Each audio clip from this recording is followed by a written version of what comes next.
ശാഠ്യത്താലോ ദുരഭിമാനത്താലോ ഒന്നും ചെയ്യാതെ താഴ്മയോടെ ഓരോരുത്തൻ മറ്റുള്ളവനെ തന്നേക്കാൾ ശ്രേഷ്ഠനെന്നെണ്ണിക്കൊള്ളുവീൻ. ഫിലിപ്പിയർക്ക് എഴുതിയ ലേഖനം 2-ാം അധ്യായം 3-ാം വാക്യം.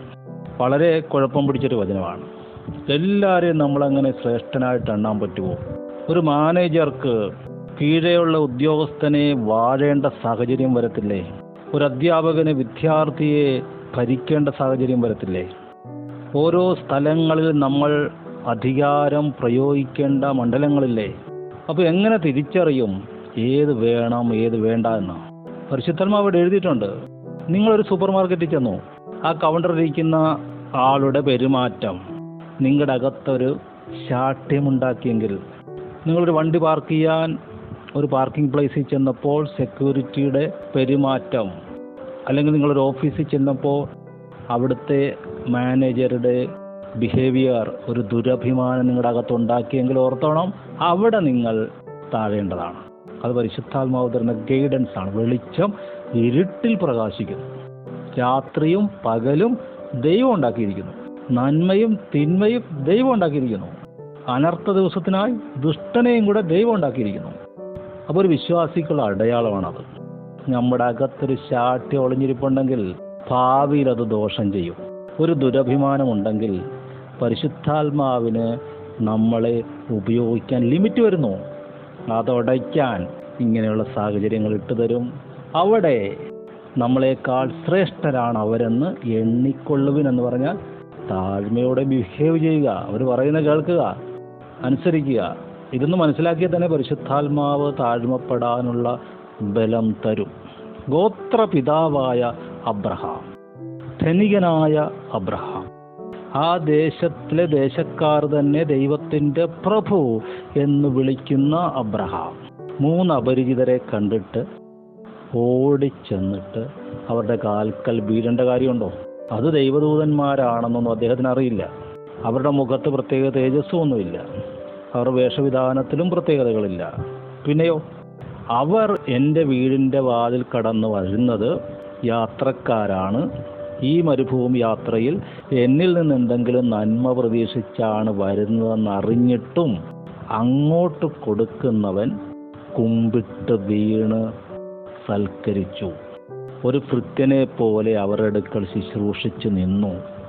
ഹെബ്രായ ലേഖനത്തിൽ പരിശുദ്ധാത്മാവ് എഴുതി, അറിയാതെ ദൈവദൂതന്മാരെ സൽക്കരിച്ചു.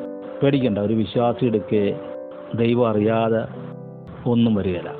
അപ്പോൾ ആത്മീയ വർധനയ്ക്ക് വേണ്ട സ്റ്റെപ്പിംഗ് സ്റ്റോണുകൾ ദൈവം കൊണ്ട് തരും. പരിജ്ഞാനത്തോടെ ഉപയോഗിക്കുന്നവർക്ക്, ഹൃദയ നിർമ്മലതയോടെ ഉപയോഗിക്കുന്നവർക്ക് അത് വലിയ അനുഗ്രഹത്തിന് കാരണമാകും.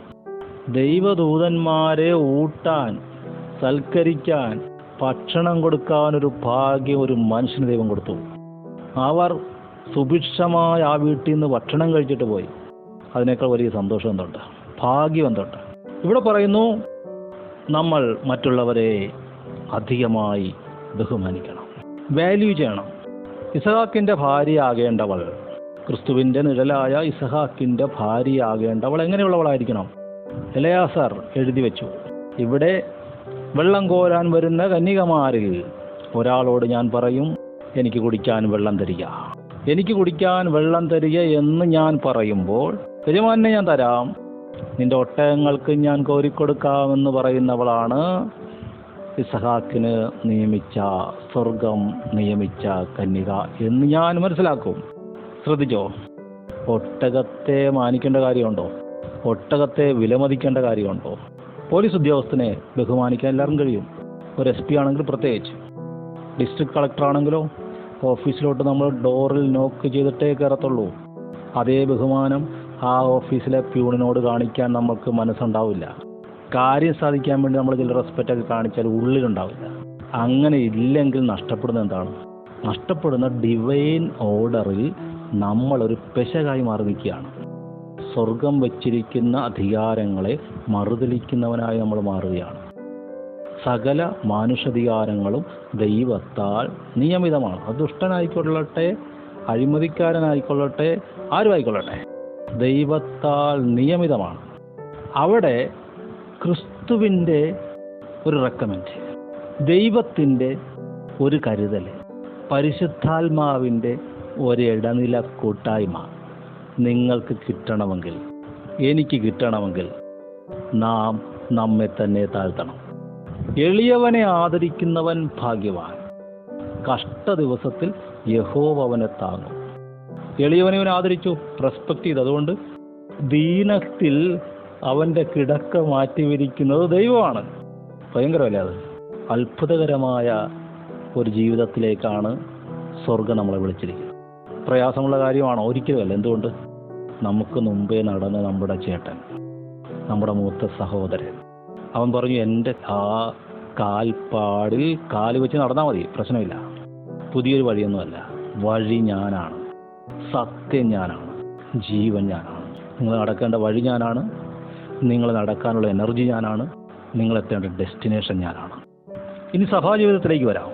സഭാജീവിതത്തിൽ വരുന്നവരോട് പരിശുദ്ധാത്മാവിന് പറയാനുള്ളത്, ക്രിസ്തുവിൻ്റെ എന്ന് പറഞ്ഞാൽ കർത്താവ് എന്തെങ്കിലും ആണ്ടിലൊരിക്കലെങ്കിലും നിങ്ങളിലൂടെ ഒരു വാക്ക് പറയുന്നുണ്ടെങ്കിൽ, ദൈവത്തോട് നിങ്ങൾക്ക് എന്തെങ്കിലും ഒരു ഇത്തിരി സ്നേഹമുണ്ടെങ്കിൽ, പരിശുദ്ധാത്മാവിൻ്റെ ഒരു സാന്നിധ്യം, ഒരു കൺവെൻഷനെങ്കിലും നിങ്ങൾക്ക് കിട്ടിയിട്ടുണ്ടെങ്കിൽ, നിങ്ങൾക്ക് ഇത്തിരി മനസ്സലിവോ, ഇത്തിരി ആർദ്രത, ഒരു കൊച്ചു കുഞ്ഞിനോടെങ്കിലും നിങ്ങൾക്കൊരു ആർദ്രത തോന്നുന്നുണ്ടെങ്കിൽ, നിങ്ങളെ ഏക മനസ്സുള്ളവരായി, ഏക സ്നേഹം കൊണ്ട് ഐക്യമത്യപ്പെട്ട് ഏകഭാവമുള്ളവരായി എൻ്റെ സന്തോഷം പൂർണ്ണമാക്കുകയും, ഈ മറ്റുള്ളവരെ വിലമതിക്കുന്ന, മറ്റുള്ളവരുടെ മുമ്പിൽ താഴാൻ സമൂഹത്തിൽ ജാതികളുടെ ഇടയിൽ വിശുദ്ധനെ പഠിപ്പിക്കുന്നത്, ജോലി മണ്ഡലത്തിൽ വീട്ടിൽ ഒരു വിശുദ്ധനെ പഠിപ്പിക്കുന്നത്, അവൻ സഭാജീവിതത്തിൽ ക്രിസ്തുവിൻ്റെ മനസ്സുണ്ടാകാൻ, ദൈവത്തിൻ്റെ സ്നേഹമുള്ളവനാകാൻ, പരിശുദ്ധാത്മാവിൻ്റെ കൂട്ടായ്മയുള്ളവനാകാൻ,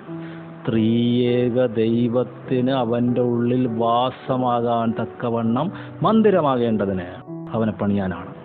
കണ്ടോ, നമ്മൾ ചെറിയൊരു ഇൻവെസ്റ്റ്മെൻറ്റാണ് ചെയ്തത്. എന്താ ചെയ്തത്? നമ്മുടെ അകത്തൊരു ശാഠ്യമുണ്ടായി, നമ്മുടെ അകത്തൊരു ദുരഭിമാനമുണ്ടായി, നമ്മളത് ഐഡൻറ്റിഫൈ ചെയ്തു. നമ്മൾ പോയ സ്ഥലത്ത്, അത് ഓഫീസിലാകട്ടെ, ഒരു പാർക്കിംഗ് ലോട്ടിലാകട്ടെ, ഒരു സൂപ്പർ മാർക്കറ്റിലാകട്ടെ, വീട്ടിലാകട്ടെ, നമ്മൾ അവിടെ താണു. നമുക്ക് വാദിക്കാനുണ്ടായിരുന്നു, നമ്മൾ വാദിച്ചില്ല. നമ്മുടെ ലാഭത്തെ നമ്മൾ നഷ്ടമാക്കി. നമുക്ക് നന്മയെ ഗണ്യമാക്കാതെ നമ്മൾ തിന്മ സ്വീകരിച്ചു. സങ്കീർത്തകൻ പറയുന്നത് പോലെ, എൻ്റെ ഉള്ളിൽ സങ്കടം പൊങ്ങി വന്നു, ധ്യാനത്തിങ്കൽ തീ കത്തി. ആ തീയിൽ മുള്ളും പറക്കാരെ എല്ലാം ദഹിച്ചുപോയി. മന്ദിരമായുള്ള അവിടെ സ്വർഗ്ഗം ഇറങ്ങി വന്നു. കർത്താവിനെ പ്രതി നമ്മൾ എന്ത് ചെയ്താലും ലോകം തരുന്ന പോലെയല്ല, അത്ഭുതകരമായ വിടുതലാണ്, നന്മയാണ്. യേശുവിൻ്റെ നാമത്തിൽ ഞാൻ അനുഗ്രഹിച്ച് പ്രാർത്ഥിക്കുന്നു.